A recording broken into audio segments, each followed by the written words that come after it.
Oh, I love being able to respond to the novice from New York.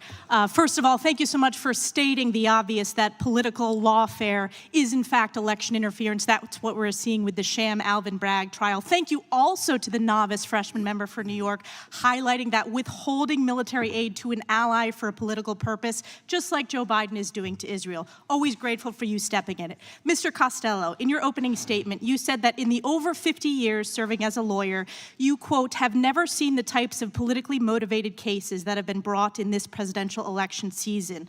These political cases are being used as a weapon of war to damage, defeat, or impede political adversaries and their allies. Instead of political warfare, it is lawfare, a cancer upon our collective judicial system. I want to begin with Alvin Bragg's weaponized sham trial in New York.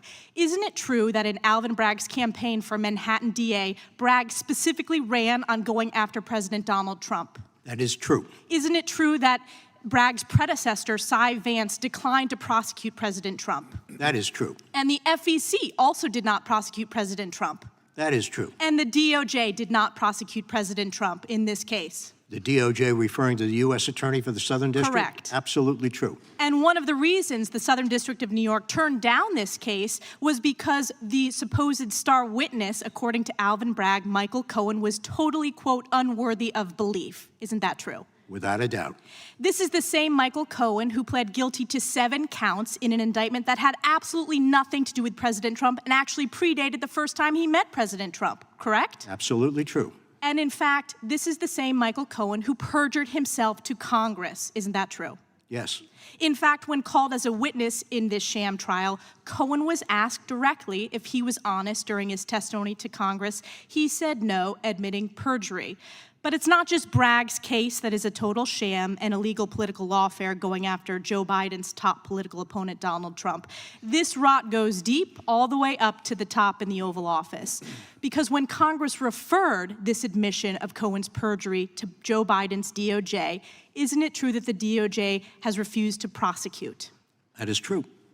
Isn't it correct that Michael Colangelo, who was the 3rd highest ranking official in Biden's DOJ, was transferred to Bragg's office to run this weaponized prosecution of President Trump? Isn't that true? Not only true, but it's unheard of. Unheard of. It's a disgrace. Do you agree that this weaponization of lawfare goes straight to the top with the purpose of helping Joe Biden's failing presidential campaign? The circumstantial evidence definitely supports that. And the unconstitutional gag order on President Trump from New York Judge Merchant is unprecedented lawfare. As far as I know, absolutely. And let's go to the daughter of the judge. Isn't it true that she is raising millions of dollars off of this sham case? Well, I have to say I've read that in the media. I don't know it of my own knowledge. It is true. Thank you. One additional question. I want to talk about the rigged and unprecedented jury selection process. Isn't it true that Bragg's team asked the jurors if they followed Trump on social media? Yes.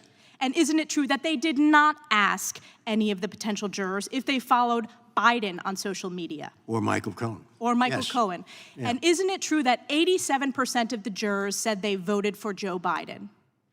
That's true. Is this unprecedented and lawfare jury shopping? Without a doubt. Without a doubt. Political lawfare for the purpose of election interference to go after Donald Trump. Do you agree? Totally. This is one of the reasons that Trump's polls continue to skyrocket, and it's why President Trump will win in 2024 to end the illegal and warped weaponization of the justice system, because if they can illegally go after Trump, they can go after anyone. I yield back.